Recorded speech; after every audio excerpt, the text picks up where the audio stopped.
نحمدہ و نصلی علی رسولہ الکریم۔ محترم سامعین و ناظرین، موجودہ زمانے کے جو مسائل انسانیت کو خصوصاً مسلمانوں کو درپیش ہیں وہ کسی سے مخفی نہیں ہے۔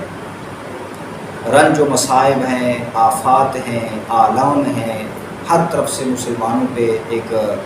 مشکل اور حالات پیش آئے ہوئے ہیں، اور خصوصاً ہمارے پاکستان میں جو رہنے والے ہیں وہ تو مختلف مصیبتوں کا شکار ہیں۔ تو ذہن میں آیا کہ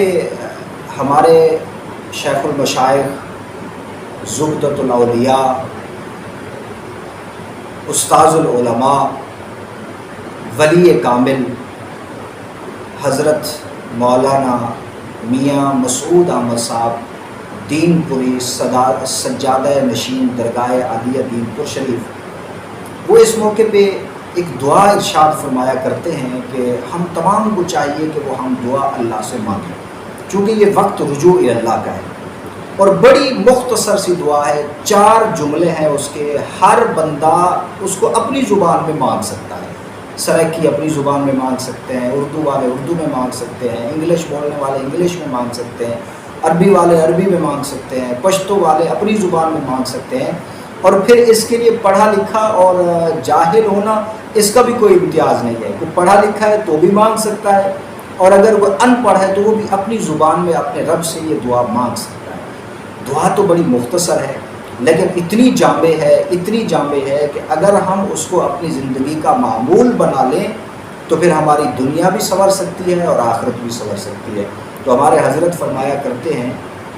کہ ہم بڑی لجاجت کے ساتھ اپنے رب سے ان 4 جملوں میں اپنی دعاؤں میں دعا مانگا کریں۔ پہلی کہ اے اللہ مجھے ظالم نہ بنانا اور ظالم کے ہاتھ میں نہ دینا۔ دیکھیں کتنی بڑی دعا ہے، ظالم نہ بنانا، کیونکہ اگر آپ ظالم بن گئے اور کسی پہ ظلم کیا تو آخرت برباد ہے، اور مظلوم نہ بنانا یعنی کسی ظالم کے ہاتھ میں نہ دینا، کیونکہ جب کوئی بندہ کسی ظالم کے ہاتھ میں آ جاتا ہے تو پھر دنیا برباد ہو جاتی ہے، مختلف پریشانیوں کا بندہ شکار ہو جاتا ہے۔ تو ایک تو یہ 2 جملے ہیں کہ اے اللہ مجھے ظالم بھی نہ بنانا اور کسی ظالم کے ہاتھ میں بھی نہ دینا، اور دوسرے جملے اور ہیں بہت پیارے کہ یا اللہ بری تقدیر اور برے انجام سے بچا۔ دیکھیں بری تقدیر، جب انسان کی تقدیر میں ہی برا لکھا جا چکا ہو تو پھر ساری زندگی وہ چاہے ٹل مارتا رہے، کوشش کرتا رہے، تو پھر اس کی زندگی کے اندر سکون نہیں آتا۔ تو اپنے رب سے مانگے کہ یا اللہ بری تقدیر سے بھی بچا اور برے انجام سے بھی بچا، کیونکہ انجام کا کسی آدمی کو پتہ نہیں ہوتا، اور الاعتبار بالخواتین، اعتبار ہمیشہ خاتمے کا ہوتا ہے۔ اگر خاتمہ اچھا ہو گیا تو یوں سمجھیں کہ ساری زندگی جو ہے نا اس کی اچھی گزری ہے، اور اگر خاتمہ برا ہو گیا، دیکھا ہوگا آپ لوگوں نے بہت سے لوگوں کو کہ ساری زندگی بڑی اچھائی میں نیکیوں میں گزرتی ہے، لوگوں کے ہاں ان کی عمدہ تعریفیں ہوتی رہتی ہیں، لیکن آخر میں کوئی ایسا کام ہوتا ہے، بلکہ حدیث پاک میں بھی آتا ہے، آخر میں کوئی ایسا کام ان سے ہوتا ہے کہ پھر وہ ساری زندگی کی محنت ضائع ہو جاتی ہے۔ اس لیے ان 4 جملوں کو اپنی زندگی کی دعاؤں کا معمول بنائیں، اور ہر دعا میں یہ 4 جملے بولا کریں کہ اے اللہ مجھے ظالم بھی نہ بنا، ظالم کے ہاتھ میں بھی نہ دے، اور بری تقدیر اور برے انجام سے بچا۔ اور یہی میرے خیال میں ایک خلاصہ ہے، ربنا آتنا فی الدنیا حسنۃ وفی الآخرۃ حسنۃ وقنا عذاب النار۔